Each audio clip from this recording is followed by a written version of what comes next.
I hope you'll have a pleasant couple of hours. We just want to, really delighted to see so many of you here, and also to hope that you can kind of participate in what we're trying to do. You'll see that this is really us talking about reflections, how we're going to move forward. It's been a long time, possibly in some ways, since we've had an event. We missed out on March one. So we're kind of just reconnecting with you all now. I'm just going to go through a couple of housekeeping, really. This session is being recorded, and if you don't want to be in part of that recording, then please just don't go on camera and don't comment, although happy for you to put any questions in the chat box, and be assured that we will actually follow up on those as needed. Please keep your microphone muted and your video off during the presentations. That's just to kind of preserve the bandwidth, really, and improve the quality of sound vision. Just to let the speakers know, and we've told the speakers that as they actually go through their presentation, within a minute before the end of the presentation, I would probably put myself back on camera, so everybody knows you've only got a minute left. If time allows, with each presentation, we will have a short Q&A. If not, please use the raise hand function if you want to ask a question during, and we have got a Q&A session towards the end of the couple of hours. And please do put your camera on while you're asking that question, while you're speaking. Use the chat box throughout the event for questions and comments. And I have heard from people, this is kind of a tester for us. This is our first one, so please be kind to us in a way. We do try and listen to what other people are saying, and we have had a comment from somebody who has said, you know, it's a bit distracting sometimes to see loads of chat. We will be keeping an eye on the chat, so the presenters can keep their chat box off. But really, I guess what we're saying is it's a bit disconcerting to see where people are going, not that we're going on holidays, but what you're having for your dinner or stuff like that. So just kind of be attuned to the fact that this is kind of a couple of hours that we've got for ourselves to kind of run through what we need to do. And it's a shame we can't talk in person and all that networking and chatting and seeing people we haven't seen in ages, but that's kind of the kind of place we're in at this moment in time. So you'll see from our agenda, we have got quite a few speakers, and that was just to give everybody a little bit of a chat as to where we are now, what we're doing, you know, what's been happening in the last few months, etc. And because of that, we may you know, we may actually flip through. We're kind of working in the background as well to make sure we make it as kind of as easy as possible, and that we kind of make it as slick as we can. But please give us a, you know, give us a bit of a break if we don't do that in some way. So because we're doing it like this as well, we're going to try and do a little bit different. So Bab's doing a really great session on the icebreaker, which I hope you'll enjoy. And then we're hearing from a really good array of people. We're hearing from Hannah nationally. We're going to be hearing regionally from both Jenny and Helen O'Dell. We're going to be hearing locally from Sara. We're going to be here regionally as well from where we are in Precept from Helen. We're going to look at BAME, allied and health inequalities, which is important to us all at the moment. And we've also got, I've also asked Des Holden, who is our PSC HSN medical director and also an obstetrician, to actually also spend a few words on why wellbeing matters. So I think it's a really good couple of hours, and I really do hope that you enjoy it. So let me just start by seeing if we have got Jenny. Don't think we have. Jenny, you there? Yeah, I'm here. Oh, hi, Jenny. Sorry, your name isn't the. Hi, Jenny. How are you? Yeah. No. Afternoon, everybody. I'm Jenny Hughes. I'm Regional Chief Midwife for the South East, and I've been in post in this role since the beginning of April. But of course, I've been in the South East for some considerable time, and what a tumultuous time it's been over the last few months, and it's great to have everybody in the room. If we can, I've just got 2 slides and just a quick 2 minutes. So I've just put up here a quote from Tale of Two Cities, and I think as everybody is recognising, it's been a really tough time, but also we've done some really great things during this time. So it's been challenging around COVID and the escalation and de-escalation of our plans and services. We've had lockdown, we've learned how to use Teams. We've also in this time had loads of innovations and supported by the AHSN, particularly some of those around BP monitoring at home, and also joining together in our new perinatal safety group, so new ways of working, so some really great things.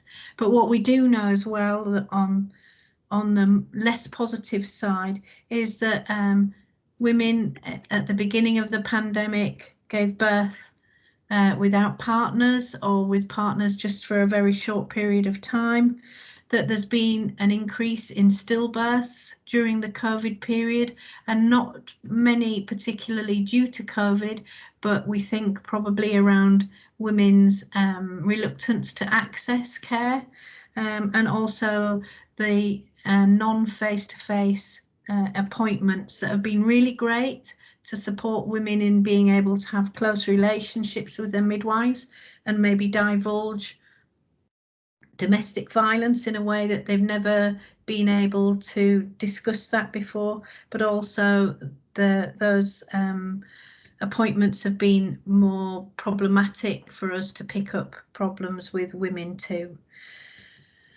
So really it's about how we go forward. And if we go on to the next slide, please. So for me, it's about treading the path of safety rather than just the golden thread of safety. I think every path leads to safety and towards women and the outcomes that we really want, which is a better experience, better quality care, and a much safer experience for women. And really, the work that we've done with the MatNeoSip program over this last few months of COVID has really been helping us to work towards that, and the collaborative working has really helped us move things at pace. And I know this group and the priorities through the MatNeoSip program really are designed to move on at pace, and all of us together. So I know that that's what this session is going to be really about, and I look forward to walking along that golden path of safety with all of you. So have a great afternoon. Ursula. Thank you very much. Thank you, Jenny. That's lovely. So now I'm going to hand over to Bav, and I'm going to unshare my screen. This is the only time we're going to have this kind of a hiccup that may or may not work. So I'm going to unshare my screen, and then Bav is going to share her screen. Bav, you okay? Hi everybody. So yes, I'm just going to share my screen now. If I could please ask everyone to click on the link that is in the chat box now, and that will take you to our Slido session. And then I will share my screen.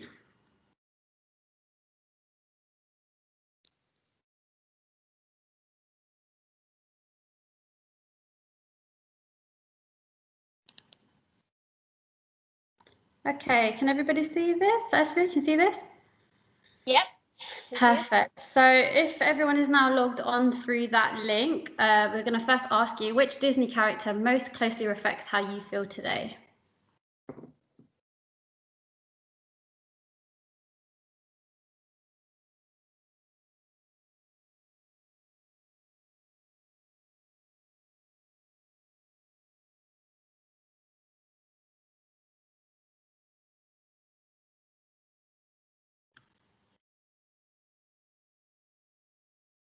There you go, we can see them all moving.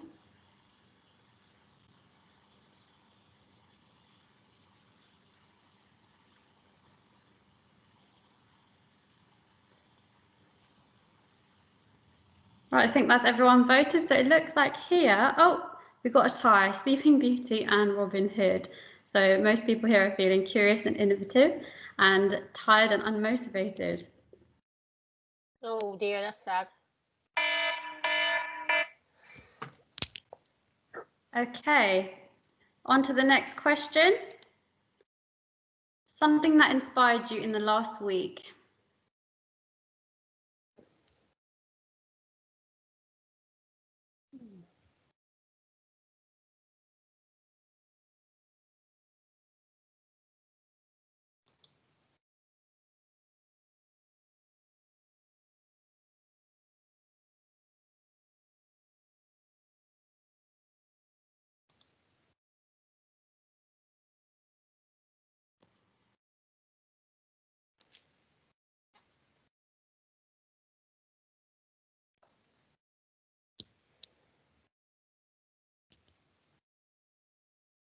So you can see here we've got some very good colleagues, as a colleague went out of their way for me. That's great. And then we move on to our final question, which is, why have you joined us today?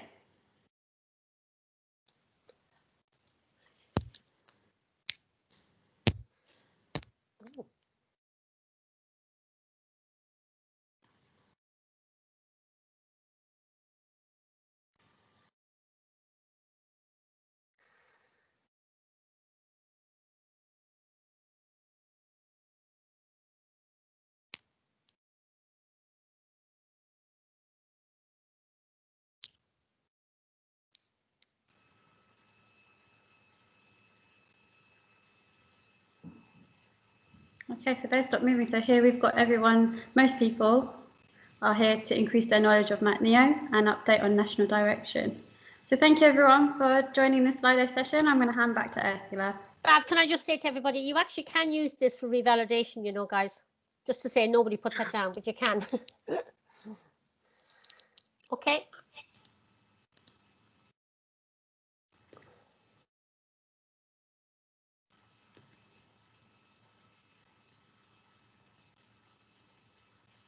Okay, so if we want to reshare these slides. Okay.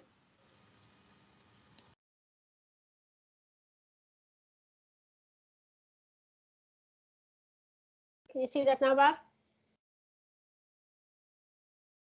I think we've got the the Teams meeting up, so we want to reshare the slides for the PowerPoint.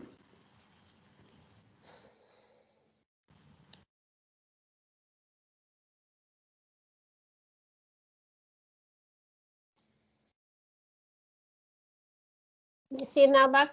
Perfect. Perfect. Okay.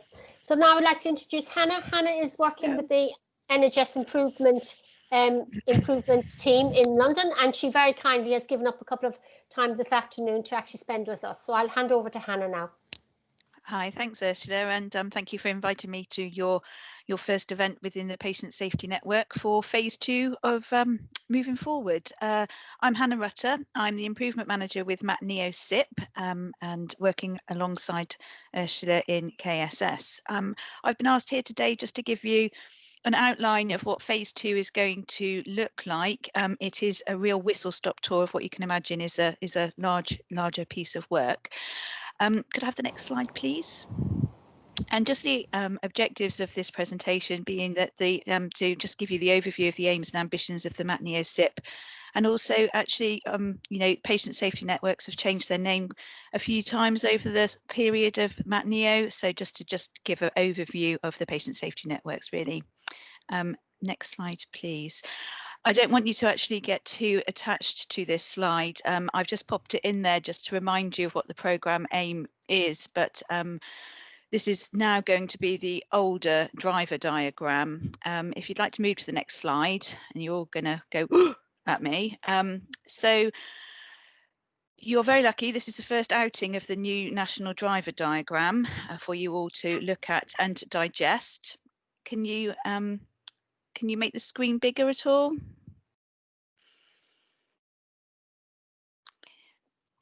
Sorry, I don't think so, Hannah. No, if you're on MS Teams, if you go to the 3 dots at the top and actually press focus, it makes the screen a lot bigger. I appreciate it's really small.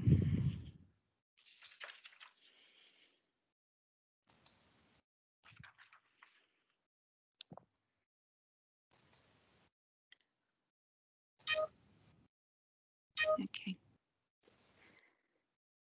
Okay, I'll continue if that's okay. So this is the new and refreshed MatNeoSip driver diagram. We received feedback from many stakeholders that the previous version was actually not as clear as it could be for actually those working outside of maternity and neonatal services.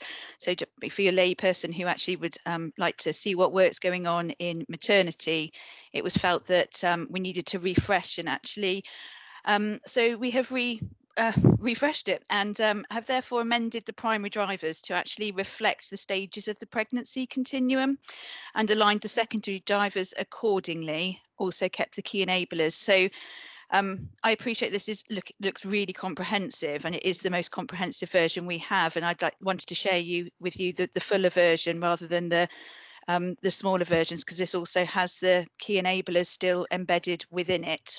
Okay. As you can see, the three clinical themes are still represented in the workstream key to the left.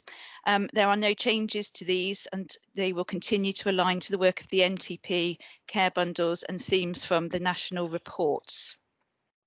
I hope you can see that actually on the right in the secondary drivers, it now includes the 7 elements of the perinatal optimisation care pathway as per the brief and the spec. And also hopefully you can see that the smoke-free is in the antenatal period, but we're actually really keen to reflect this as the postnatal and neonatal period also, to ensure that babies are actually being discharged to smoke-free homes. So that's actually represented in antenatal care and the postnatal and neonatal care.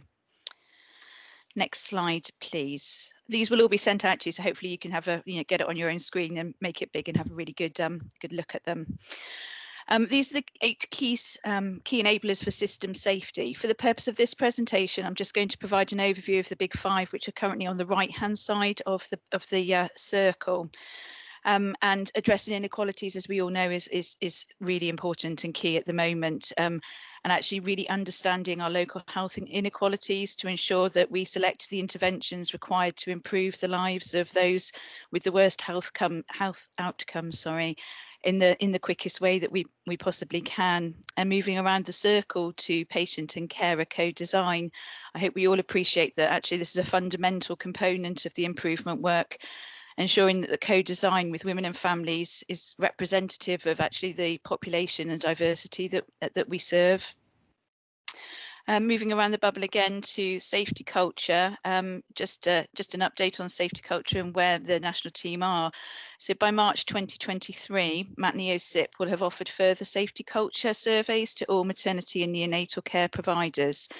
Prior to this, the national team are going to lead an initial piece of work that during 2020 and 2021, gaining insights from the high performing and high scoring organisations from the score surveys that were actually taken in waves 1, 2 and 3 of MatNeoSip. And around to improvement leadership, the aim of this key enabler is to identify and nurture leadership, inclusive of clinical leadership, obviously, and to lead improvement throughout the networks. And patient safety networks, which you can see there down to the bottom right hand side with a green circle around it. Just wanted to go a little bit more in depth into the patient safety networks and where we are with those. And the current 18 local learning systems will now function as 15 maternity and neonatal patient safety networks. Could I have the next slide, please? And this is just an infographic, really, just to outline how LMSs and trusts and the colleges and ODNs and MCNs can all really feed into the patient safety networks. And as you all appreciate, I'm sure that in waves 1, 2 and 3, it was a very trust focused network. And actually, we trained 800 clinicians in QI methodology. Moving forward into phase 2, we're hoping for a much more collaborative approach and really utilising that QI understanding and learning that occurred in waves 1, 2 and 3. The patient safety network approach forms part of the National Patient Safety Improvement Strategy across the whole of England. So all of the national patient safety teams will be having their own networks. All providers of maternity and neonatal services, multi-professionals, women, family and other key stakeholders will be invited to join each network. The networks will be supported to meet quarterly to share learning and learning particularly from testing work within their areas. And they will hopefully create an opportunity for clinical peers to share learning and discuss interventions that the interventions that they're implementing, alongside opportunities for improvement and capability building. That's all from me for this afternoon. I do apologise, I've got a real frog in my throat, so if that came across a bit croaky, I apologise. Thank you. Thank you very much. Thank you, Hannah. I think we've got a couple of minutes left. If anybody has got any particular Question for Hannah at the moment. Got 2 minutes left. Anybody got any questions? Well, if you think of anything as we go on, because actually Nanette will be kind of presenting it from a more local perspective. My email is there. If you do want to contact me about anything, then that's absolutely fine. Yeah, okay. And we can kind of, if we don't know, we can get back to Hannah with some questions or whatever. And are you able to stay for the next hour? Oh, absolutely. Yes. Okay. Wouldn't If miss there's it. any queries, we can kind of pass them towards you, or if you get anything that's in fine. there. I'll keep an eye on the chat box. Thank you. Lovely. Thanks a million. Okay. So now with further ado, we'll move on to my glamorous assistant, Nanette, and we can hear it from a KSS perspective. Thanks, Lovely. Nanette. Thank you. Thanks, Ursula. Good afternoon, everyone. I'm just going to give a brief overview of KSS moving forward. Can I have the next slide, please? So this is us, myself and Ursula. We also have Helen as our neonatal consultant and Bav, who helps to coordinate our events, and she is actually also our IT guru. In addition, we work with 3 LMSs with a total of 10 trusts. Ursula, I think we look very young there. It's pre-COVID times. Yes. Next slide, please. So we continue to work collaboratively with the HOMS, the LMS, MCN and ODN, and we use diagnostics to identify new projects. And we have supported the SIP midwives and fetal wellbeing midwives with QI coaching and work with each LMS. We also participate in the Safety Champion webinars. In September, we started rolling out our QI webinar sessions, which has been very successful. And we actually now have a multidisciplinary team faculty, which we normally meet once a month. Next slide, please. This slide is an overview of our working relationship with KSS stakeholders and key programmes of work. And Ursula, I think you're happy, are you, just to go into a bit of detail about that slide? Yeah. I think what we found actually in the last certainly 2.5 years, 3 years that we've been working is that particularly many heads of midwifery have been really pulled in lots of different directions. And it seemed as if we were all doing different projects which weren't linking. So this was some work that I did. Actually, I have to thank Wessex because they gave me the idea for the model. But this is something we're doing, like Jenny said earlier on, they're actually working very much within the like the perinatal safety group, and we're trying to really work together and make sure that we're not all doing different projects. So if this was our way to actually demonstrate the different ways that we're working and to look at how we are collectively in some ways working on the same things and working with each other. So it was just a way to kind of demonstrate how much we are in some ways we're very much so dealing with the same themes, and it was our way to continue to kind of show that in a kind of a visual way. Lovely. Thank you. I just thought it'd be useful for you to all see what was covered last year, what all the different trusts looked at last year. So last year, 10 of our maternity units in KSS worked on improving the early recognition and management of deterioration of women and babies. And their system-wide project focused either on hypoxia or sepsis. The work carried out was around planning through risk assessments, early identification and escalation. Next slide, please. And just moving forward with MatNeo. Next slide. Thank you. I know Jenny has already touched on some of these, but some of the new ways of working that were shared with us and integrated as part of practice that may be of interest to you all, especially as we now are in phase 2 of COVID, is there, as you know, there's been an increase in domestic violence, and a code word has been provided for women to use to gain access to the unit promptly. Coloured wristbands for birth partners for easy identification and discouraging birth partners to swap. And there's been things like the one-stop assessment for ultrasound for blood pressure checks and urine analysis. Social media platforms have now been used by HOMS to update patient service users. And there's been advice lines run by midwives, health visitors with specific COVID hotlines. Next slide, please. Thank you. Apologies again if this is too small. As Hannah has already touched on this, I won't go into detail, but this driver diagram is just a reminder really of the 3 original clinical drivers in the 3 stages of maternity, so antenatal care, intrapartum care and postnatal and neonatal care. Next slide, please. And I just want to now share the current work and projects we are undertaking. So currently we are supporting the SIP midwives with their local improvement plan on the referral process to smoking cessation services and gaining feedback on the uptake of this service. We are looking at the Western's implementation, who currently have their smoking cessation service in-house, and this will be shared with other trusts. We've got the fetal wellbeings, where we've been providing quality improvement support to them, and they are currently looking at a tool in identifying and escalating when moving from intermittent to continuous auscultation. And then regarding the preterm optimisation, the GIRT review identified that a high proportion of preterm babies were born from 27 to 31 weeks and required transfer uplift. As KSS is higher than nationally, we are working with the ODN with how to improve this and using the BAPAM toolkit. There will be a focus again to embed the Muse and Newt warning tools to identify and escalate appropriately, and we are still waiting for confirmation of the new national Muse. Currently, we are, as MatNeo, looking at deviations in the parameters with the National Newt Trust Adapted Newt tool. As I've mentioned earlier, we continue with quality improvement presentations that have been provided to groups of 6 or under and one-to-ones. This was, of course, pre-COVID second wave. The presentations included information on different methodologies and QI toolkits, such as driver diagrams and PDSA cycles. And as mentioned earlier, we're hoping to run further virtual events soon. Next slide, please. And this is just a final reminder that during this challenging time, the MatNeo team are here to support you and your team. And if you have any need any quality improvement support within the 3 clinical drivers, then please feel free to contact us. Next slide. And that's my slide. Thank you. And thank you very much, Nanette. I think next we have Sara Robertson, who's the matron at Ashford and St Peter's, neonatal matron. Sarah, are you there?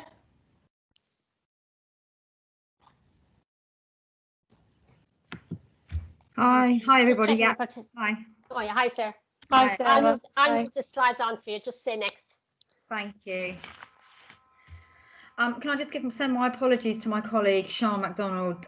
She's still attending her scanning clinic appointment, so and she's just finishing off her last 24-weeker. So she's just texted me to say that she's running late, so she may not be able to jump on. So I will endeavour to present our topic myself.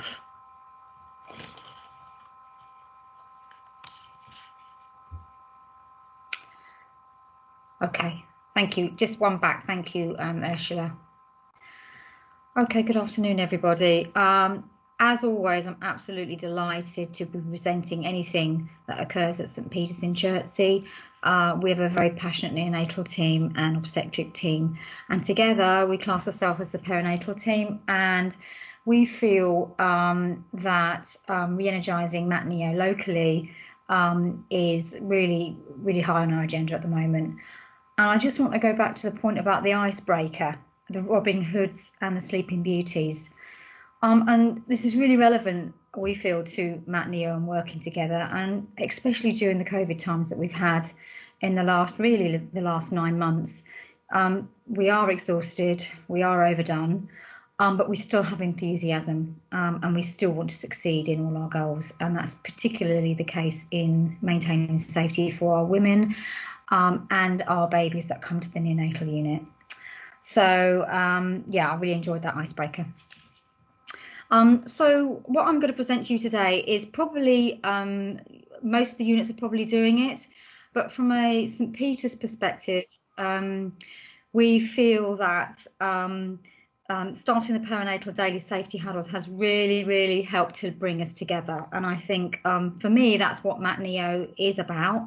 It's not necessarily about the huge projects. It's about getting the team together and for us to work closely and to improve our communication, and in doing so improving our safety across the whole of women's health and paediatrics, which the neonatal unit is part of. Next slide, please, Ursula. So the perinatal safety huddles that we've commenced, and they've only been commenced, I think, in the last 4 to 6 weeks. So these are new, and we are reviewing and taking comments and adjusting the meetings as they go. But fundamentally, Sian MacDonald, my obstetric colleague, she I do believe with Karen Leslie, they both got this big brain idea about let's all get together every day at 11:45 on the unit. And it's based on the CSAFE format, which is a structured handover tool in obstetric anaesthetics. Now, I'm not terribly familiar with that. Hopefully, Sean can get online shortly. But fundamentally, this is a safety meeting, really, for us to all meet daily, including the weekends, in labour ward, in the handover room at 11:45. And I think we did a quick review about how we were doing with that, because we felt that with time pressures that may not be possible.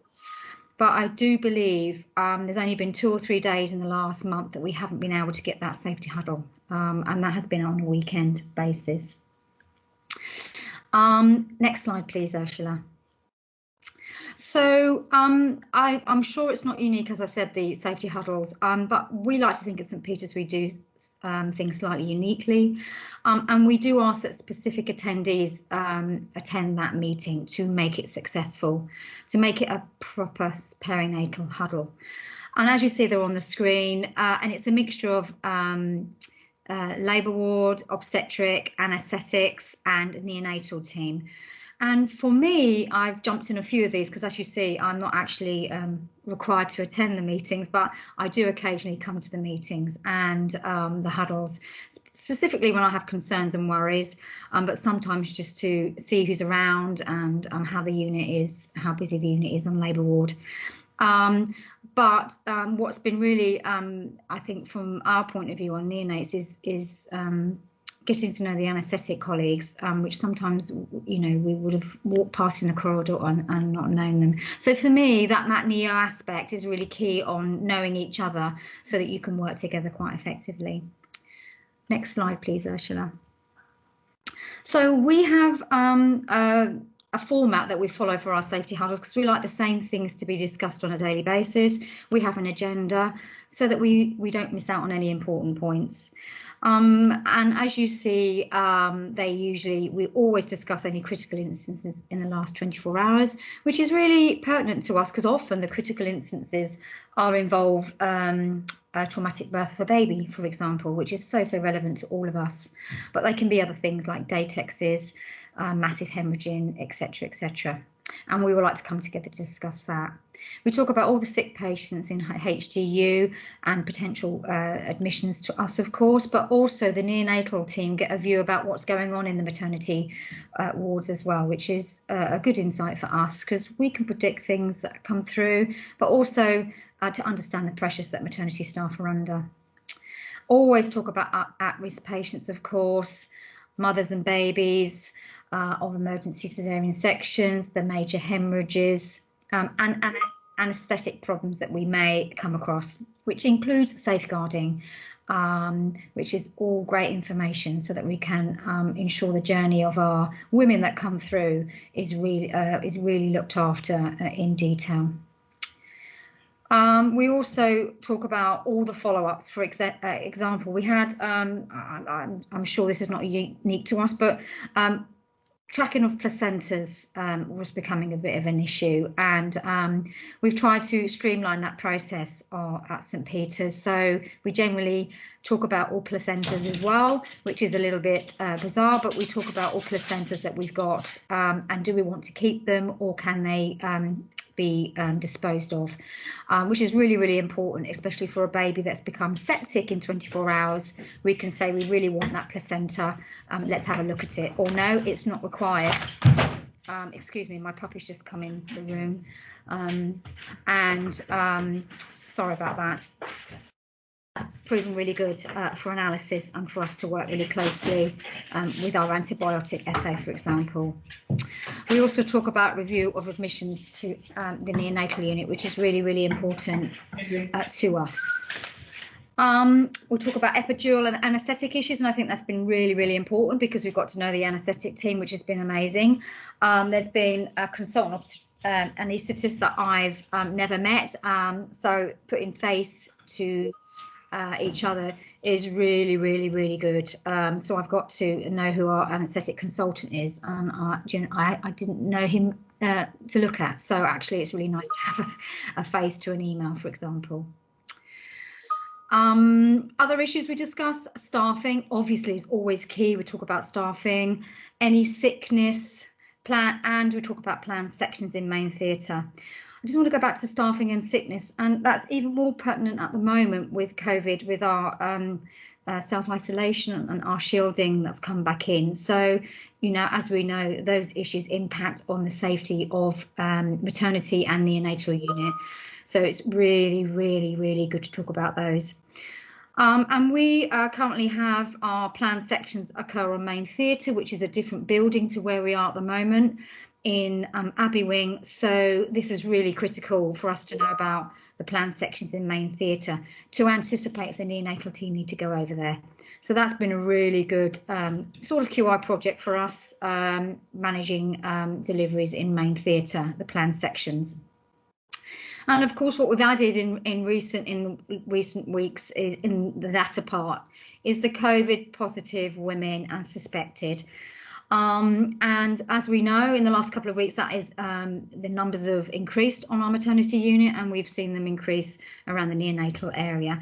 And I think this just really, really helps with our anxiety and our anticipation of how we are to manage the woman and the baby. And I think talking about getting that really out in the open about the COVID women is an icebreaker for all of us, because you know, everyone is worn out, but also anxious about when we are coming in contact with COVID women. So that's been quite positive.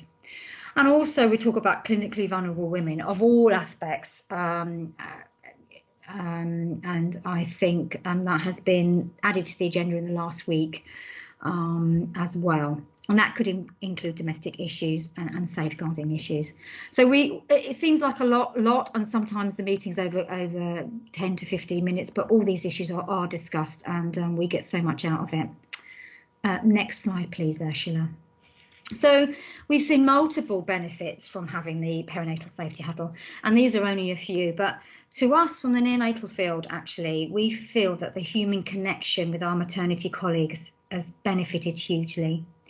We can put, when we walk through the corridor, we know who each other is, especially some of the band 7 team leaders on the neonatal unit.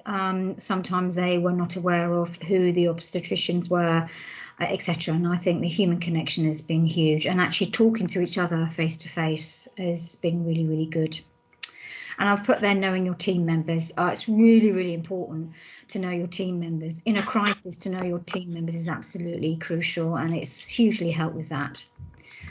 The communication has been a real big improvement we've found, and we all know that communication is the hardest thing in the NHS to actually get right.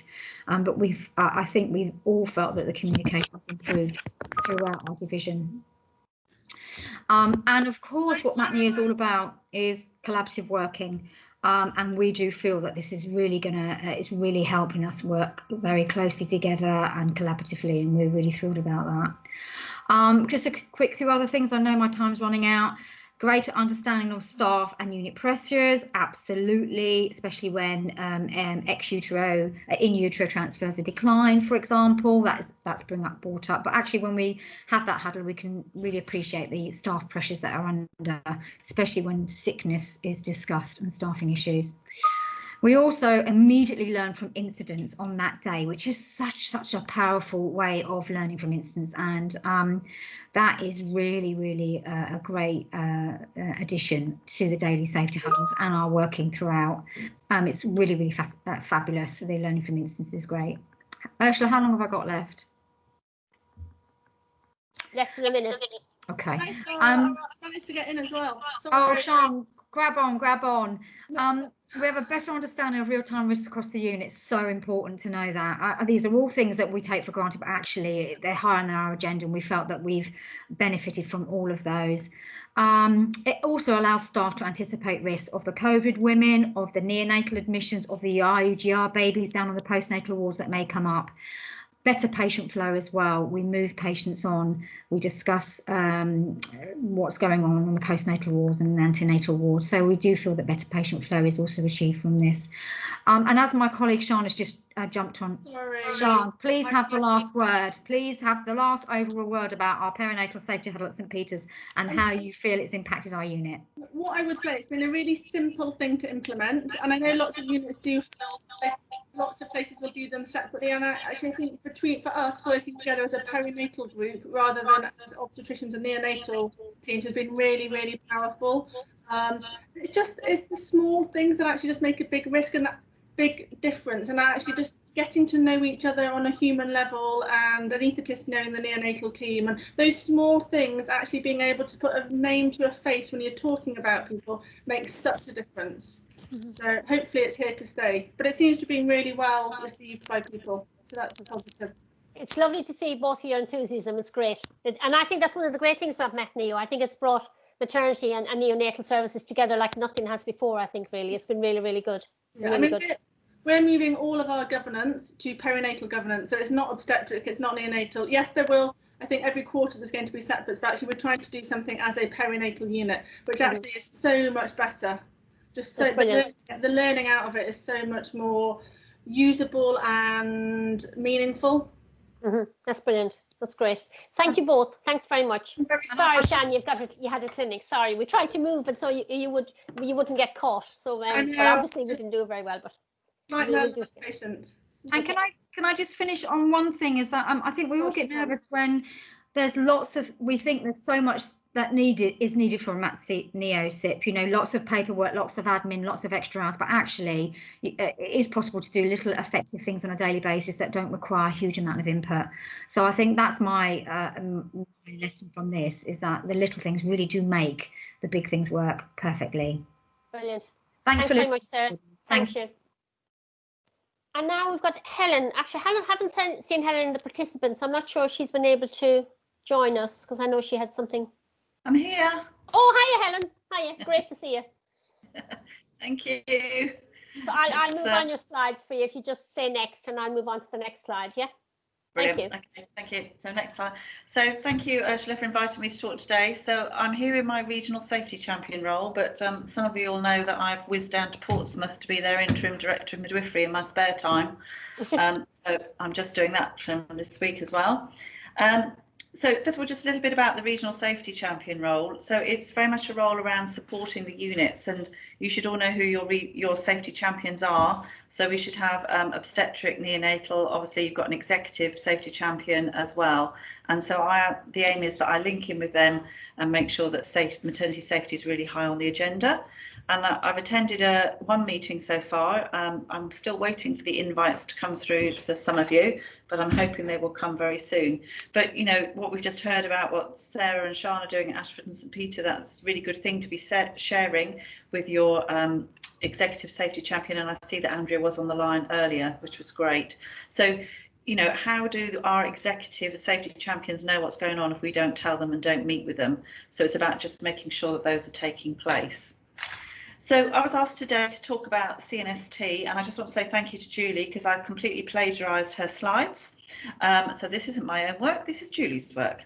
But I'm going to make an attempt to do what Julie's done in other forums. So I'm only going to whiz through them though very quickly. CNST, sorry, we're into year 3 now, and it's obviously a very busy time for people. I know there's lots of planning and things going on at the moment. So next slide, please. There's the 10 standards, and in red, Julie has very kindly put what the changes are. I've got slightly different slides, Julie, to what this is. Okay. Is this the right slides, Julie? Yeah, they're the right ones. They're the right ones. I've got a different presentation that I've got here. Anyway, okay. Sorry, I'm just looking at something completely different. Plow on. Keep going. So obviously there's the importance about using the PMRT. I'm not going to go through everything in detail on these slides because these slides are all very detailed, but it's so that you can have the information because I know they're going to share the presentation with you. So the bits in red, so there's an increase about the number of perinatal mortality reviews that we need to be doing, and at least 75% of all deaths of babies who were born, so we must do those, and at least 40% of all deaths who were born died in your trust, including home births, and home births is a big increase that we need to be looking at. Okay, next slide, thank you. So in action 2, so again, this is about submitting the data on the MSDS, and I know that causes lots of excitement and lots of challenge for everybody. But also in there now, of course, we've got continuity of carer and also about personalised care plans as well. So there's a lot of work to be done and a lot of dates for submission and an awful lot of work going on. But again, we need to be supporting our teams in doing this. Thank you, Ursula. And safety action 3. Again, there's lots of change around transitional care to make sure that it's been fully implemented, how we're auditing it, and how we're working closely with those teams. And again, how our neonatal safety champions are involved with the neonatal safety champion and the board level champion. So number 4, I seem to have forgotten altogether, which is about neonatal medical and nursing staff working closer together. It's about having an effective system of clinical workforce planning for the required standard. And then number 5, again, can you demonstrate an effective system of midwifery workforce planning? So a lot of us have been working on birth rate plus and making sure that we've got a very good plan for midwifery staffing, obstetric staffing, and so that people can see where the shortfalls are and then what are they doing to address the shortfalls. It's not just about shortfalls that we find, it's about moving that forward as well. And then action 6, can you demonstrate compliance with all 5 elements? And so this is around our Saving Babies Lives Care Bundle, and this goes on quite a bit, these slides actually, for action 6. But again, we all know and we've all been working on Saving Babies Lives, and we've just done a submission now, so we should be looking at all of those results and how we're going to make sure we comply in the future. Obviously the CO monitoring has been suspended because of the COVID that's been going on. So, but apart from that, we should all be working hard. And I think, again, we share tremendously across Kent, Surrey and Sussex, and that's really helpful for clarification of what are we doing, how are we measuring things, and making sure that we understand the metrics. But the scores have gone up for all of that. So safety action 7, around our maternity voices partnership. So really important about co-production, and we must move more into co-production. It mustn't be a tokenism that our maternity voices partners are involved with us and our service users. We must make sure that they really are, and they should be a part of everything that we do. And also as well, obviously, with the COVID and with the focus on our Black and Asian minority and ethnic background women, we must make sure that they're a high priority as well. And certainly that comes through in continuity of care as well, doesn't it, at the moment, that we need to be having a real focus on that group of women. Safety action 8, sorry. Can you evidence that 90% of the maternity unit staff attend in-house training? That's obviously been quite a challenge for us all during this time, but also there's a slight change about system testing occurs. So I think, you know, we recognise it's quite challenging to do the training, but often you can have spontaneous or sort of slightly planned training sessions. And certainly we've all moved to a lot more remote or digitally training. And it's amazing what you can do in a crisis, isn't it, when you think of where we've come from with everything face to face. So I think everybody's done a really good job in that, but we've just got to keep going and doing as much as we can and finding ways to be training our staff. And then it goes on to about e-learning, doesn't it? That's fine. Again, a lot of this is just for information, really. Then action 9, can you demonstrate that trust safety champions? So again, this is what I was saying about making sure there's an obstetrician, a midwife, executive and the neonatal lead as well, that they're all getting together, having meetings with the executive team, and that there's also other meetings that they're all attending together. So it's a truly multidisciplinary forum focusing on safety for maternity services and perinatal, as we've just heard. And then safety action 10 is, have you reported 100% of qualifying incidents under your NHS resolution, your early notification scheme? And the numbers of reports referred to HSIB is also becoming very important. And we've heard from a lot of reports from HSIB recently. They've been publishing a lot of national reports for us to be doing. So I know there's a huge amount of action plans going on at the moment. So really hard work, everybody. Well done, and just keep going. But that's the kind of things that we need to be sharing with our safety champions, is about where we are with the progress on all of these reports.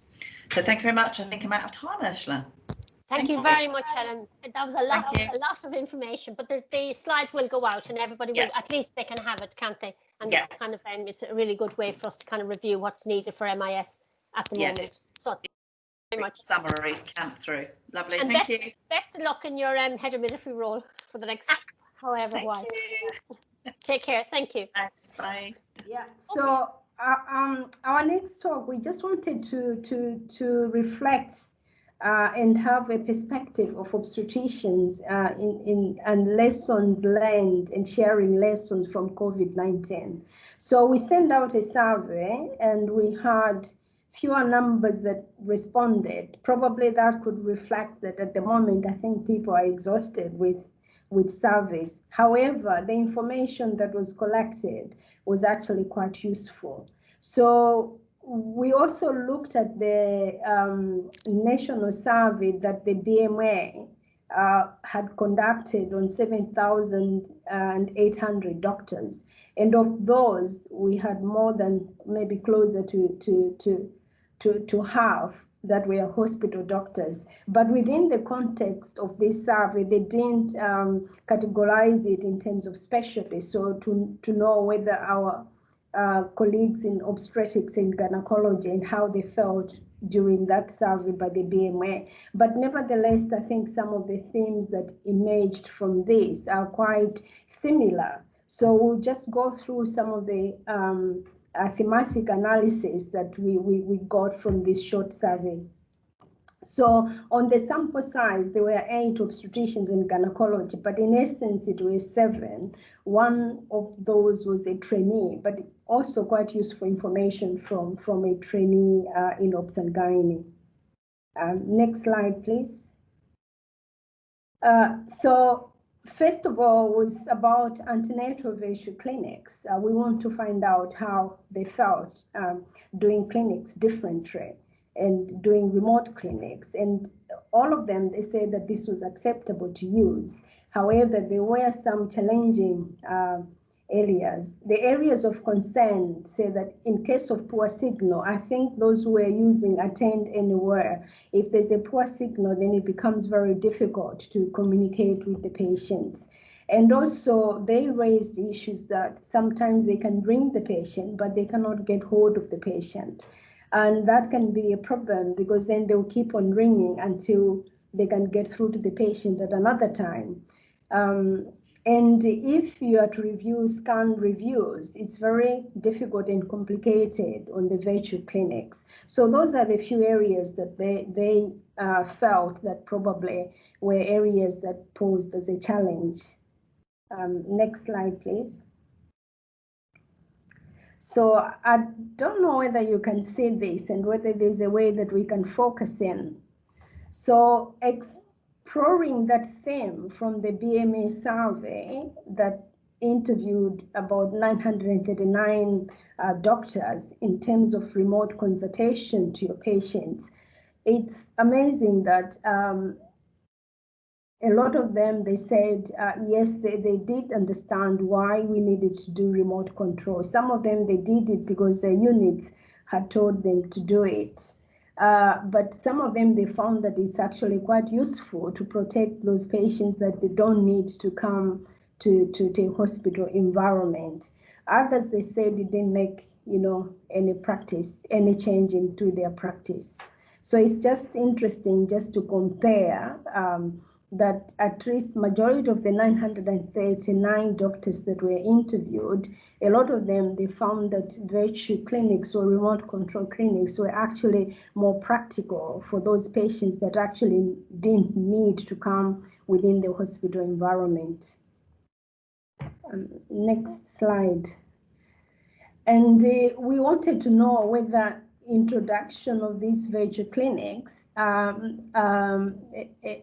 whether this, and with the reduction in the partner visiting, whether this created any problems for the obstetricians. And out of the comments that we got, majority responded that no, it didn't create any problems at all.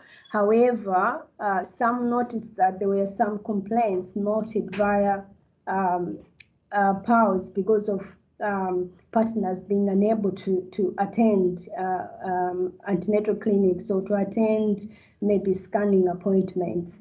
And it was also challenging for some of the patients with mental health issues on how they could be supported without their partners within the antenatal clinic. So on the next slide, we'll look at what the RCOG and have you not?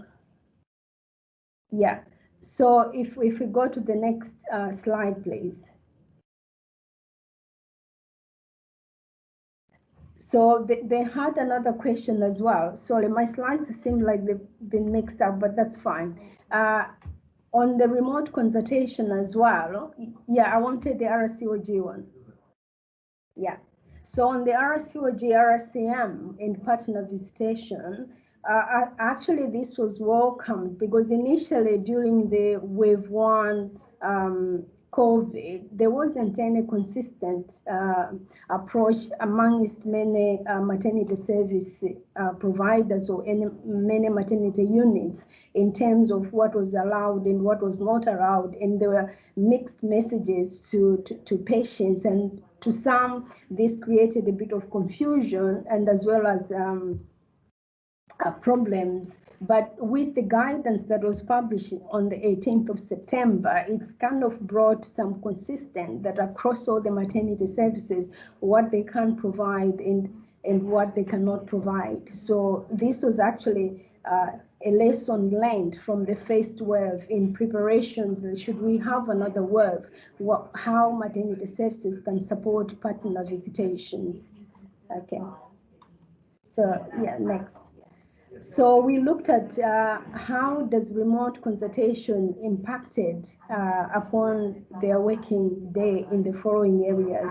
Maybe did it make any difference in the length of the patient's contact, the overall number of contacts each day, how obstetricians felt by the end of the day, the length of working day, and the amount of paperwork admin. So this was the survey from 4,320 doctors from the BMA, and what was of note is the increased amount of perceptions that actually remote clinics, though they're good and effective, they also have a lot of paperwork.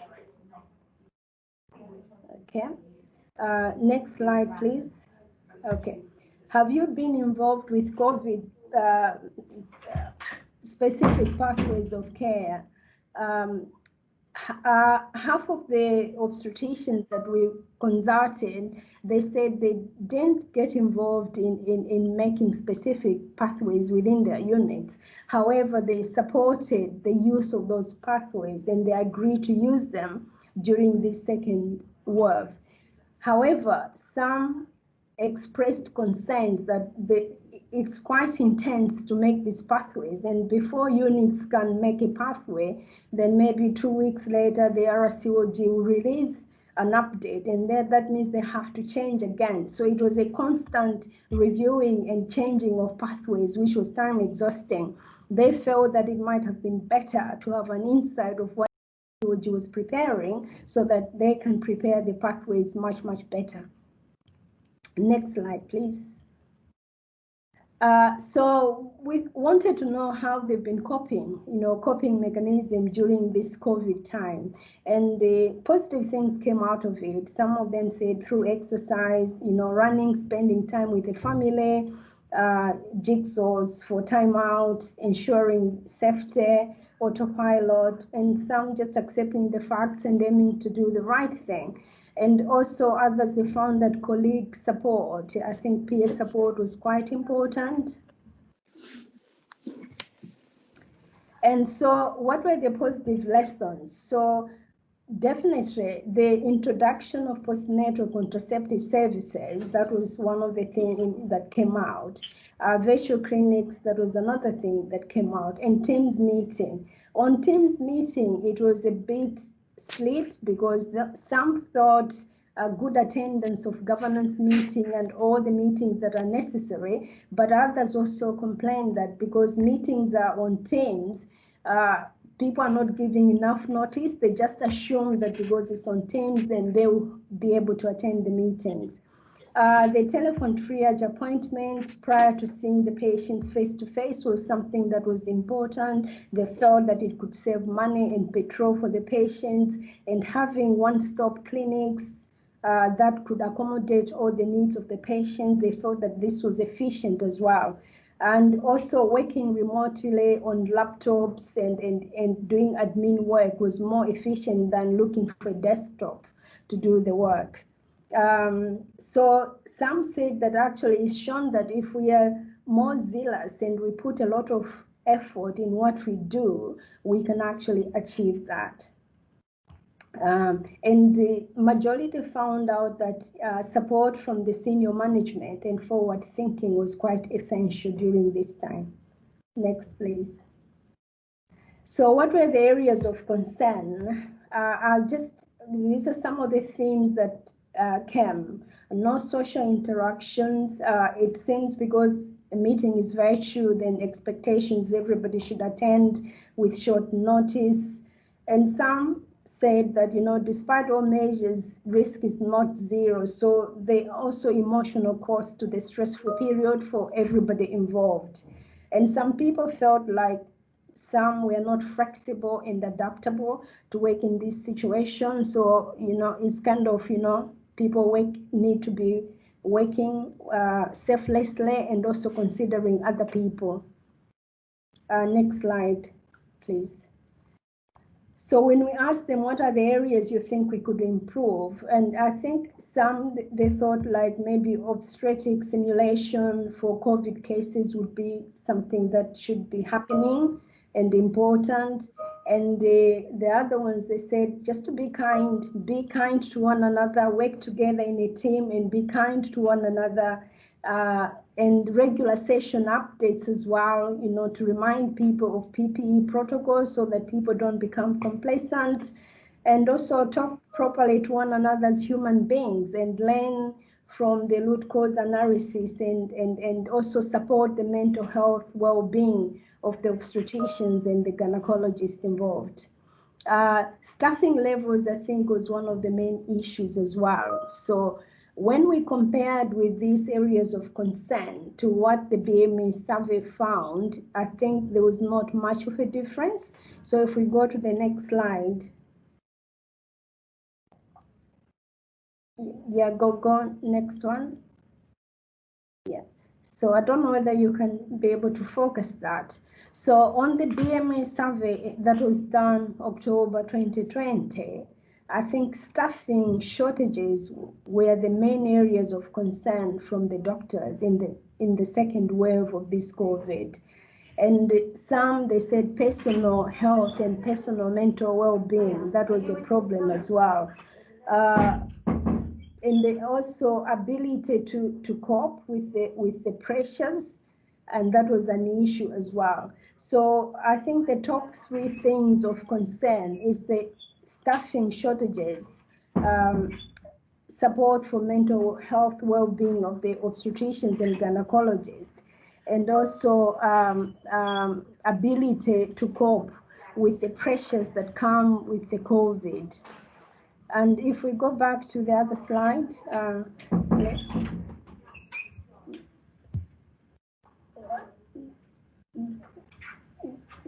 just the one before the last slide.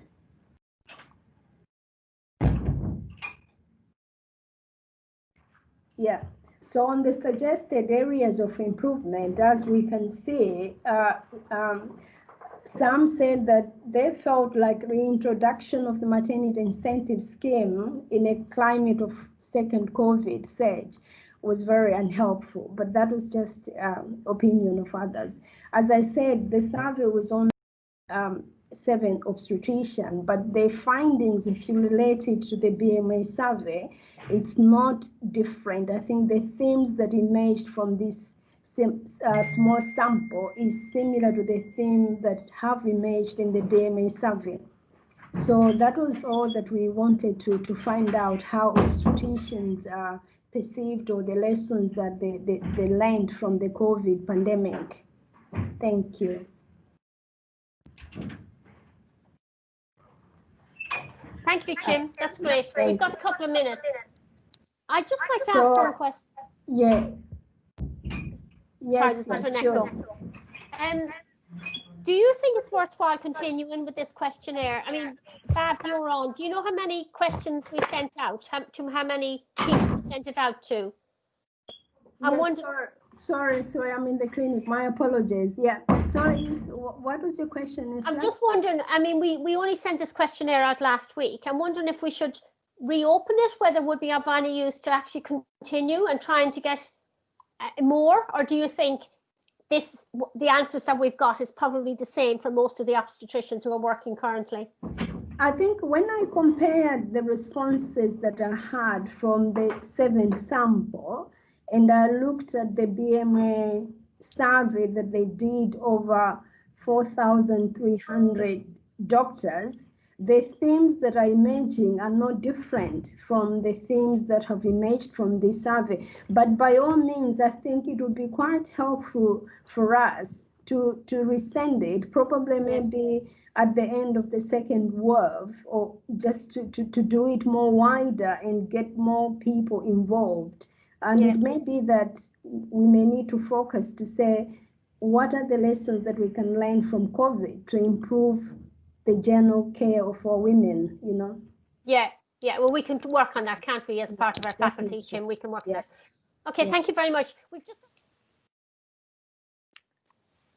So good afternoon, everyone, and thanks, Ursula, for asking me to talk about sustaining precept. I'm a consultant neonatologist at Medway Hospital and was also the regional clinical lead for precept. Next slide. So just as a reminder for those of you, the previous slide, if you can just, that's it, is, I'm sure everyone does remember, but it stands for Prevention of Cerebral Palsy in Preterm Labour. Next slide. And it had 3 main aims: to increase the percentage of eligible women receiving magnesium sulfate to 85% by March 2019, and also to stretch that to 95% by 2020. And we'll have a look at our regional figures soon. And ultimately, the aim was to reduce the incidence of cerebral palsy in babies born preterm, and alongside all of that, to embed QI methodologies in practice. Next slide. So before we look at sustainability, I just want to remind everyone of what we did achieve, because we did achieve 85% uptake in 2019. Next slide. And it was sustained into 2020. And this image here shows a WhatsApp message, because we used this really effectively to get really close communication across all the sites. Next slide. And I thought that WhatsApp was a really effective platform because we were able to share practices across the units. So this just shows you a message about pre-filled syringes. Next slide. And I hope Louise doesn't mind us sharing this, but this was her grab box. And by putting a photograph of this on WhatsApp, others were able to say, that's a great idea, we'll try it in our unit. And if it didn't work in their unit, they either tweaked it or they just stopped using it and looked at something else. And this was a way of evidencing the use of PDSA cycles. Next slide. We also became aware that magnesium sulfate was being used very differently across different sites. So there were kind of some wrong assumptions about side effects. Administration was slightly different. So Claire Redfern, an obstetrician at Margate, Ursula and me, we got together and we created a more standardised regional guideline for use. And I'd be interested to know if everyone is aware of this, because it certainly has been put out across Kent, and the idea was to put it for use across the whole of the network. So it'd be good to get some feedback about that. Next slide. So these are figures taken from Badger, which is the neonatal database, showing uptake from 2017 till 30th of September this year. And what you can see on the left-hand columns are the different levels of unit. So LNU is a level 2, NIC is a level 3, and SKU is a level 1 unit, and these are all in the AHSN. And if you look at the different columns under the years, E stands for eligible women, so those up to 30 weeks in active labour. R is those who received magnesium sulfate, and then the third column is the percentage overall. And what you can see at a quick glance is that in 2017 most of those columns were red, and as you go across the years you've got increasing numbers that are in green. So in 2019 we achieved overall 85% uptake, which was our target, and in 2020 we're still sitting around about 85%, so we've sustained it. We've not quite reached the 95%, but I think that's for discussion later about why that might be. One of the things, if you can just drop back to that previous slide, Bav, one of the things I wanted to point out here is that if you look at the units, the level 1 units, the SKUs at the bottom, those units have small numbers of women who are eligible, and so they only have to miss one case and their percentage overall drops quite dramatically. And we've kind of emphasised to these units not to be disheartened by the overall percentage, but we've asked people to focus on reviewing those missed cases, because that's where you can learn whether or not, for example, that was a woman whose delivery was very imminent and there wasn't 15-20 minutes time to get the bolus of magnesium sulfate in. So reviewing cases is really important. Next slide. So if we look at sustainability, I want you to ask yourselves this: have the change improvements you made been sustained in your department?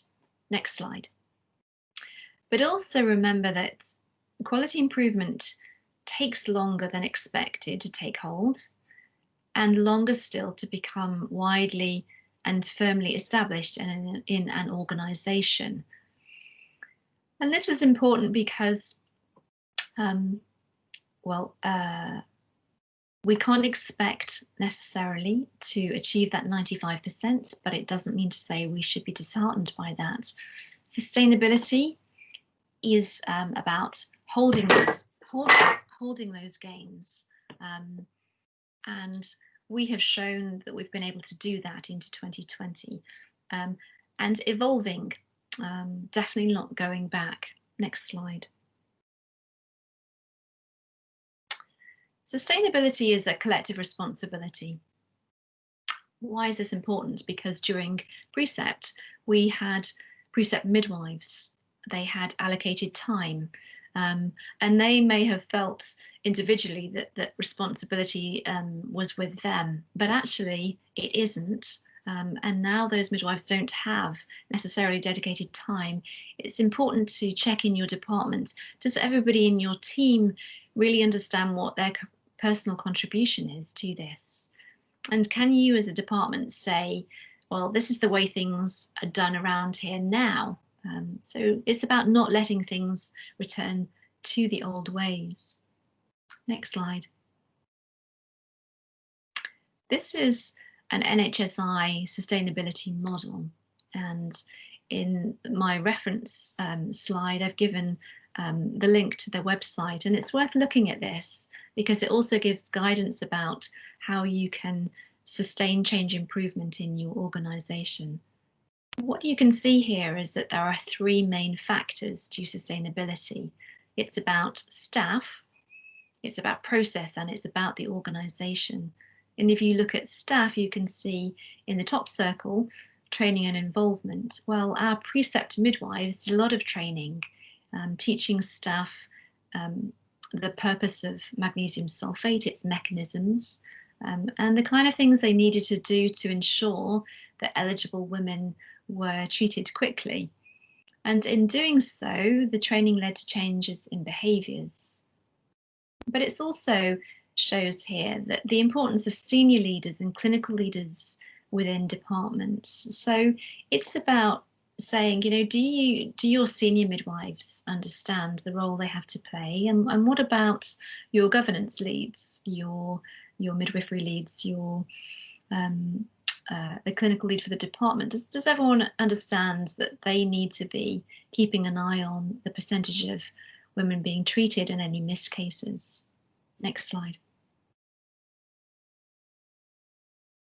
So we've heard from other speakers about national drivers and how MatNeo is looking to reduce preterm births. And I just wanted to put these two things to you, that if you look at the Saving Babies' Lives version 2 bundle from 2019, which has 5 elements, element 5 is all about reducing preterm births. And one of those is about ensuring that eligible women receive magnesium sulfate. And then if you look at the CNST maternity incentive scheme, this has 10 safety actions, and safety action number 6 is, can you demonstrate compliance with all 5 elements? And there's nothing like a financial incentive to really embed change in trusts. And what you'll see is that if trusts achieve all 10 safety actions, then they can recover elements of their contribution, but also a share of any unallocated funds. And this is a really good driver to get, you know, your chief executives in your trust to really take notice of magnesium sulfate. Next slide. This is just a quick look at the portal diagram, and it's on the NHSI website. If you wanted to show to everybody why magnesium sulfate is important, you can plot scores on here. So if you wanted to look at the benefits, well, we know you have to treat 37 women to prevent 1 case of cerebral palsy, and you might put your score right up there at 16. And then you might say, well, how credible is the evidence? The next one. You could say, well, the evidence is from RCTs and systematic reviews, so you might want to put that anywhere between 12 and 16. And so what you can do is you can go around and plot all of your different scores. And this gives a really kind of nice, neat diagram about the impact of change improvement. Next slide. So finally, any change improvement ultimately has to be about patient outcomes. And this is Archie. And I have permission from his mother to show you how well he's done. So he was born at Medway Hospital at 26 weeks, weighing 680 grams. That's him at 1 year, enjoying some cake. And he's now about 3 years old, and he's done really well. And one of the comments that his mother made was, well, having the magnesium sulfate really hurts, but he seems like a miracle baby. And I think it's really nice to remember the impact that this can have. Thank you. Thank you, Helen. Actually, we've got one raised hand. Maybe we'll just take one question from Surjat. If you want to ask your question. Surjat, is that a misplaced hand, maybe? Or did you want to actually ask a question? Okay, well, put your hand down and back up again if you do. Otherwise, put your question in the chat and we'll get back to you. This is the slide Helen was talking about with the references, but it will actually be part of the presentation that we send on to you. So thank you very much, Helen. That's brilliant. Thank you. And just to let everyone know, Helen is our neonatologist who is part of our faculty as well, who actually advises us when we're actually looking at what we're doing from a MatNeo perspective. So we're now going to move on, and we know that at this present moment in time, we have got concerns about allies are people who are probably Chim asked us to add in this, and this is people who probably don't speak English as a first language, etc., etc. So we need to be kind of make sure that we're inclusive of everybody, and also health inequalities. And the LMSs in particular have been doing quite a bit of work. So we've asked, so Julie from Surrey Heartlands and Lisa from Sussex are going to do a quick 5 minutes each on what they were doing in those areas. So Julie, if you don't mind, I'll move on the slides, and if you don't mind going first. Thank you. Okay, thank you, Ursula. Hi, everyone. So as Ursula mentioned, this really is just a very brief 5-minute overview of some of the QI work that we'll be doing in Surrey Heartlands, and I just want to acknowledge thanks to Paulette and Charlie for pulling together the presentation which we presented internally to our CCG last week. Okay, next slide please. So some of the work that we are doing will be not dissimilar to work that is being carried out regionally, nationally, because it is a national directive around 4 specific key deliverables around BAME. So there's an outline of the key deliverables here, and essentially it's around improving the quality to ensure that we increase support for those at-risk pregnant women, ensuring that there's lower thresholds for admitting and multidisciplinary reviews of women from a BAME background, reaching out and hearing from the women and tailoring the package of care for them, vitamin D to be discussed and ensured that the right women are receiving the right dose of vitamin D. And there's some work to be done around recording on our maternity data set. Okay, next slide, please. So to start with, one of the first pieces of QI work we looked at in Surrey Heartlands, we focused on actually looking at our maternity data sets to ensure that we were capturing the ethnicity of every woman who booked with us for their pregnancy. And it was really quite a really interesting and much needed piece of work to be done. And I actually pulled together baselines for all the units in Kent, Surrey and Sussex, because it just was a reasonable piece of work to do across the region. And through that piece of work, what we identified, there was some potentially fairly quick fixes in terms of improving our recording of ethnicity, and we managed to identify the glitches within the systems that was preventing recording of ethnicity. A majority of it was as a result of information transfer between one electronic system to another. And our initial baseline results ranged from around 80 to 90% recording of ethnicity. And within the first 4 weeks, we managed to pull that right up to very good, above the 90, 95, in some cases 99%. So it was a really, really valuable piece of work, and a piece of work that would not have been initiated or triggered if we hadn't have had the national directive to ensure that we were doing this. In order to keep on track with this, I've produced a monthly template, which is a very simple 5 boxes to complete, and is submitted every month by the trusts, just so that we keep on top and ensure that we continue to record the ethnicities, and we will have an early indicator if there's any dips or any problems arising. And again, I've produced that template for distribution across the whole of Kent, Surrey and Sussex, because again, it's about aligning how we do everything. And it just means that we can report up nationally every month on how we're doing. So fantastic quick fix piece of QI work there. And obviously it's just so important to have the right women captured, because when we're starting to pull information from systems to identify women, such as those feeding into when we have to write to women at higher risk and from BAME backgrounds, if we haven't got them recorded accurate on the system, we're not able to capture them. So a fantastic and much needed piece of work that we did across the LMS.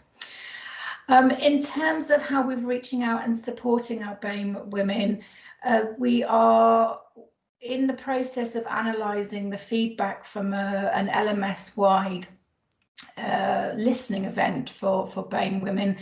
And there was really, really good attendance at this meeting. There was 45 registered to join, 40 people joined, and there was around about 70 questions that were coming in from the women, and those results will be analysed and pulled together so we can see kind of the key themes. What is it that's concerning concerning women and their families, and that will really just help us tailor the information, target the specific areas that are being on by the women, and it's personalising their care and really listening and bringing them into involvement of their care.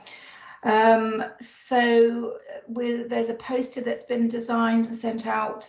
We've written to all of the women, as have all of the LMSs and maternity units. Like I say, it's nothing, we're not doing anything unusual or out of the ordinary or particularly extra within Surrey Heartlands, because this is a nationally driven deliverable that we have to do. So it really is just a brief overview, just to give those that might not be quite so in touch with or aware of what's happening with improving the safety of care for the BAME population, particularly during COVID. It's just a brief highlight of how we as LMSs are approaching this, and how we incorporate and combine quick PDSA cycles, quick QI processes to make rapid changes where necessary, which will lead on to have a much bigger impact on the care we're giving. And again, our Maternity Voices partnership are fully involved and really support with our work, and they really do bring through the voice of the women and the families, and have been absolutely critical to us moving forward this work. And is there another slide after this one, or is this the end? Try next slide, please, Ursula. No, so we'll go on to Sussex.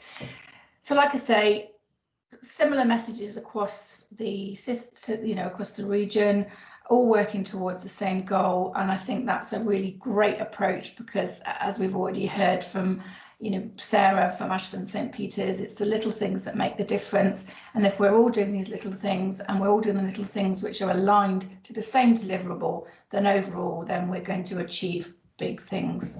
So that's all from Surrey Heartlands. Thank you. Thanks, Julie. Can we quickly go over to Sussex now, because actually we're a bit behind time. Thank you, Lisa. A pleasure, and I can whiz through. So thank you, Julie. And as Julie has already alluded to, Sussex are doing very similar things as far as the people that we look after. So I thought that it would be useful to look at what might be happening about what we're doing for our staff, because we need healthy staff, don't we, to be able to deliver the fantastic care. And one of our trusts, BSUH, have just launched what they're calling the REAL strategy. So recognition, equity, advocacy and leadership. It's a 12-month pilot, as the slide says, and I'm not taking any recognition for this strategy at all. It is actually being run by somebody called Maggie Meyer, and I've given her email address there if anybody is interested and wants to know other things. Next slide, please. So Maggie's a midwife. She's got about 8 years experience, and she was up until recently working as a Band 7 label coordinator. She's BAME herself. She identifies as Black. She found a need during her midwifery working life that she was witnessing staff being unsure of how to treat BAME women, and BAME women being unsure of how to interact in some cases with some of their white counterparts. So she decided that something needed to be done. She looked at the res data and realised that actually BSUH hadn't really addressed any of their findings. Neither had they really got to grips with addressing the evidence in the Embrace reports, and the staff were really desperate. We need to reduce the inequalities. So she created a strategy. She created this REAL strategy and presented it to the execs. Next slide, please. So recognition. So what is the department doing to promote race equality and equity. And are there any examples? You know, Mag is very aware she doesn't have all the answers. There are probably some departments, some areas that are actually have addressed all of this and are doing some really good practice and we don't know about it. So it's an opportunity to share that. Equality. So how are our BAME colleagues being supported during times of professional difficulty? You know, a lot of the data shows, doesn't it, that if you're of a BAME background, you're more likely to go through a disciplinary hearing. So again, what are the examples of good practice? Advocacy. So how do we support our BAME colleagues, you know, through COVID? They're very aware, aren't they, that they're higher risk. So what are we doing? Have we established any allies within the department? And then leadership. Training for leaders at every single band, and you know that training includes the conflict resolution, your unconscious bias. I think we come across that an awful lot, don't we? And inclusive interviewing techniques. You know, do we do mentoring? Do we give our BAME colleagues enough opportunities, the same as our white colleagues, for acting up opportunities? Next slide, please. And then this is, I just thought this was interesting. It's her timeline of this strategy. So she's launched it. She launched it in October. Now, BSUH is just one of our trusts in Sussex, but it's merging with another one of our trusts. So that will leave us with 2 trusts in Sussex. So she's very aware that although this has got a BSUH focus to start with, it will go over into the other trusts that BSUH are merging with, and then hopefully into the 3rd trust within Sussex. So she launched it in October.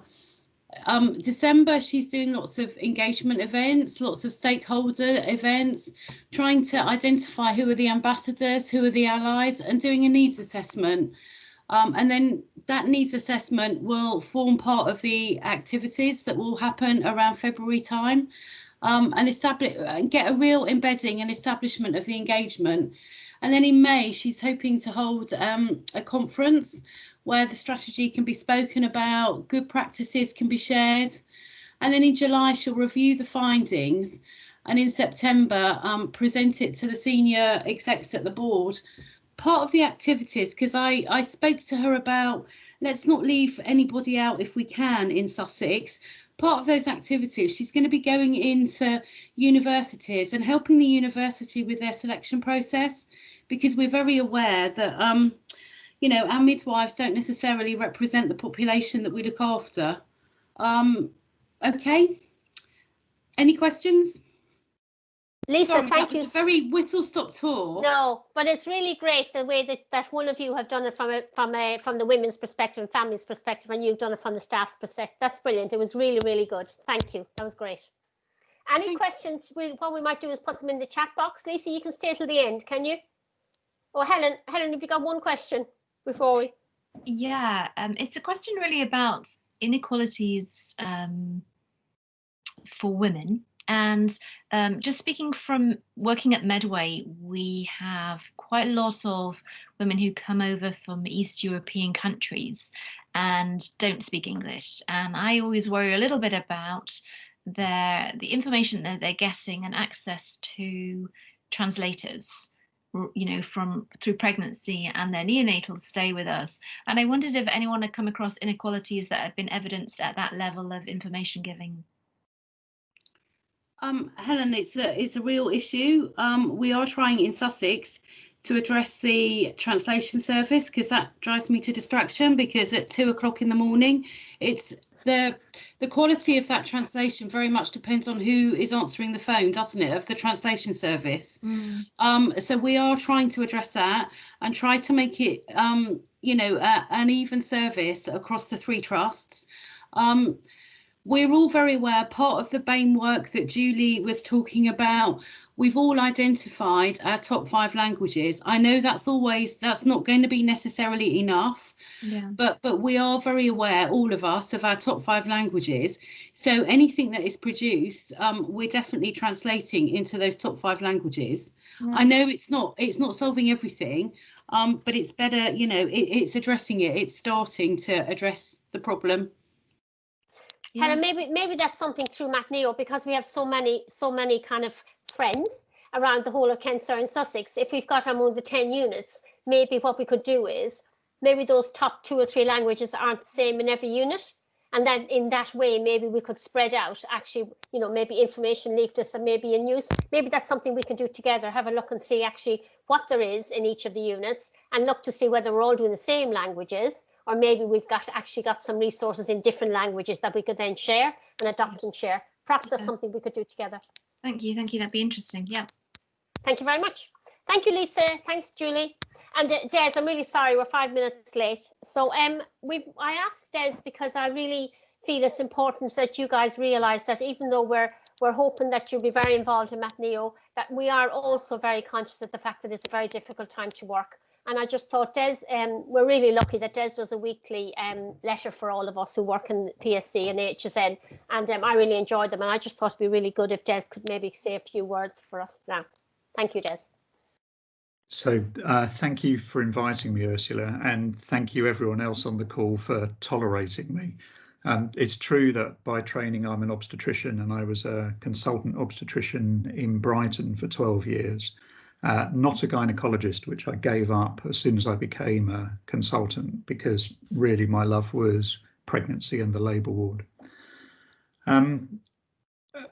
Ursula and I both thought that at this time particularly, it must be really tough working on the front line. And we convened these meetings around improvement. And you might be forgiven for thinking that we're just completely out of touch with the pressures that you're facing. Jenny began the afternoon talking about the best of times and the worst of times, and a winter of despair at the end of that quote. And we've heard quite a lot of other things as well over the course of the afternoon that really played into some of what Ursula and I have talked about. So there's been a lot of innovation, and there's been a lot of innovation generally during the COVID, particularly phase 1.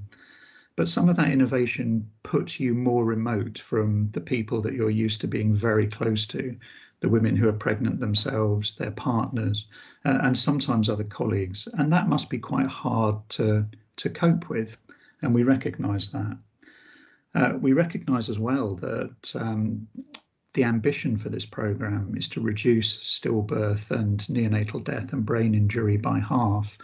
And yet recently we've seen an increase in stillbirth.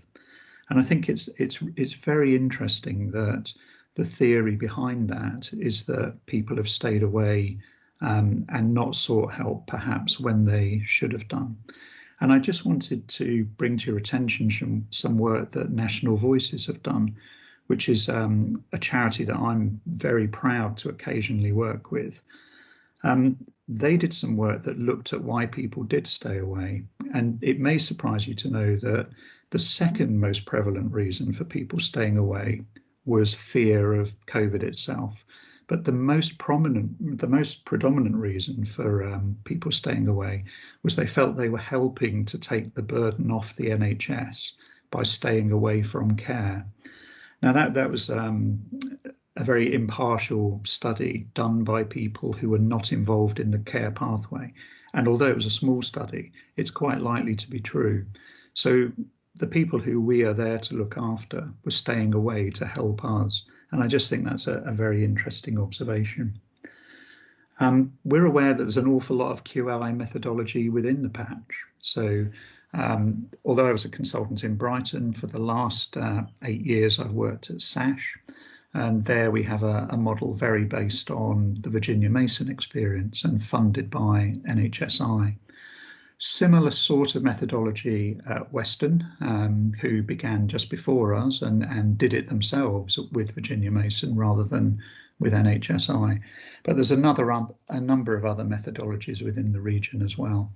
And methodologies that perhaps are 90% similar but different in some respects can also be quite tiring to understand why they need to be different. A couple of speakers have mentioned that there have been many reports. The AHSN has done some leadership interviews in Surrey and in Kent.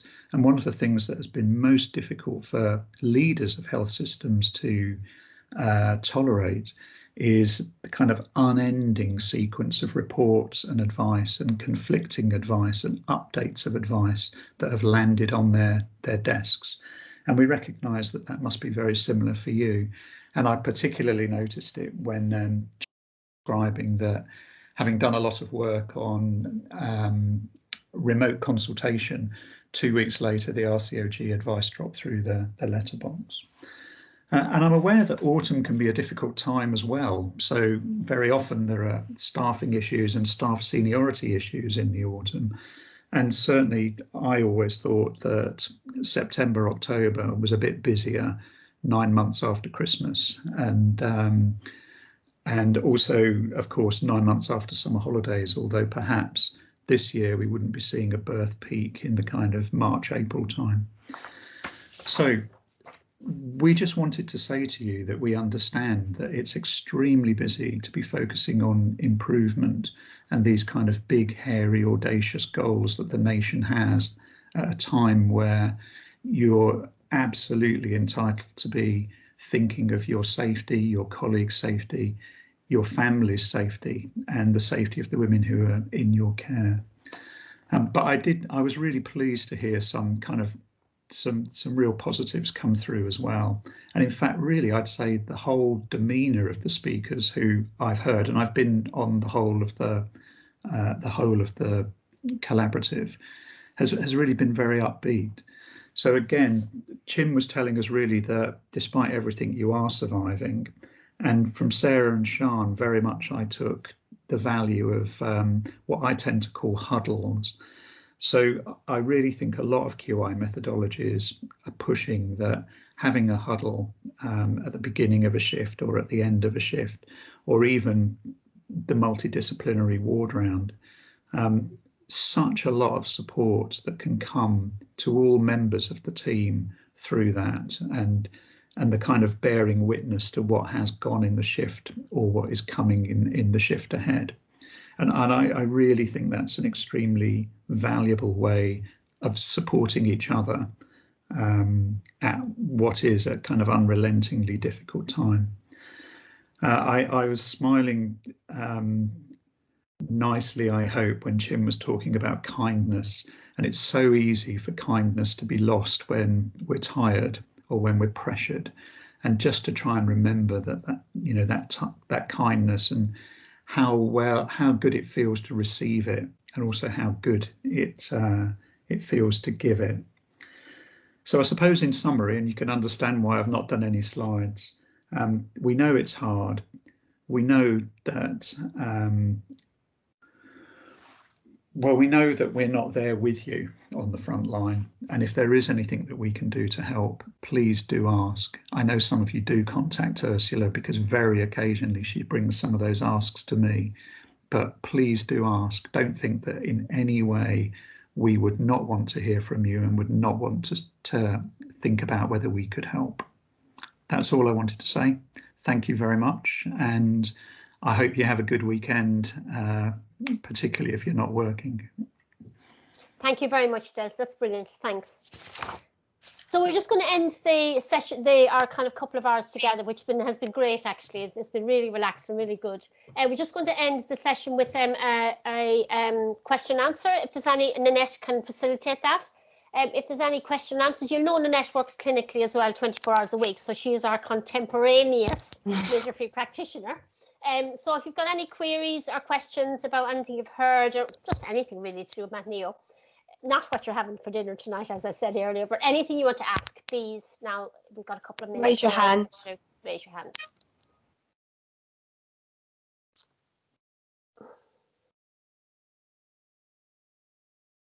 We'll just give another minute, and then if we've got nothing, we'll go to the final thoughts. And obviously, Nanette and I are always available for, as Des was saying, for conversation.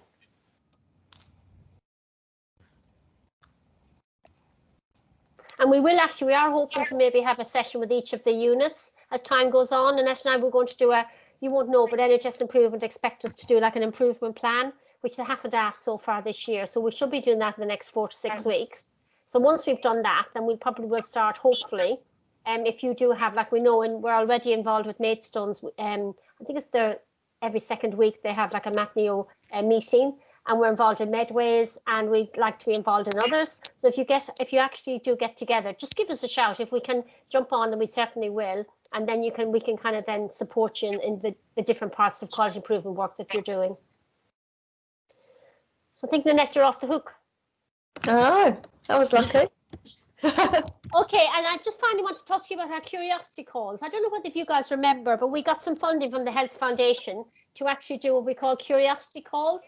And it's where at the beginning of every month, if you sign up, and I think Bab is going to maybe put the link into the chat box at the moment. So what happens is that you get a named person at the beginning of the month, and you've got a month to contact them and just have a 20-minute conversation. The reason why I did it was because one of our people who were leading within one of our areas on the MatNeo program was very a little bit upset because she had actually sent out a query for some help from everybody, people she had known from years ago, those of us who are midwives, people maybe she trained with years ago, and she didn't get anything back. So that made me think that we really should be a bit of a MatNeo family, so to speak, or certainly a community. So by getting funding to do this, which the Health Foundation helped us with, it was our way to maybe start to have those conversations.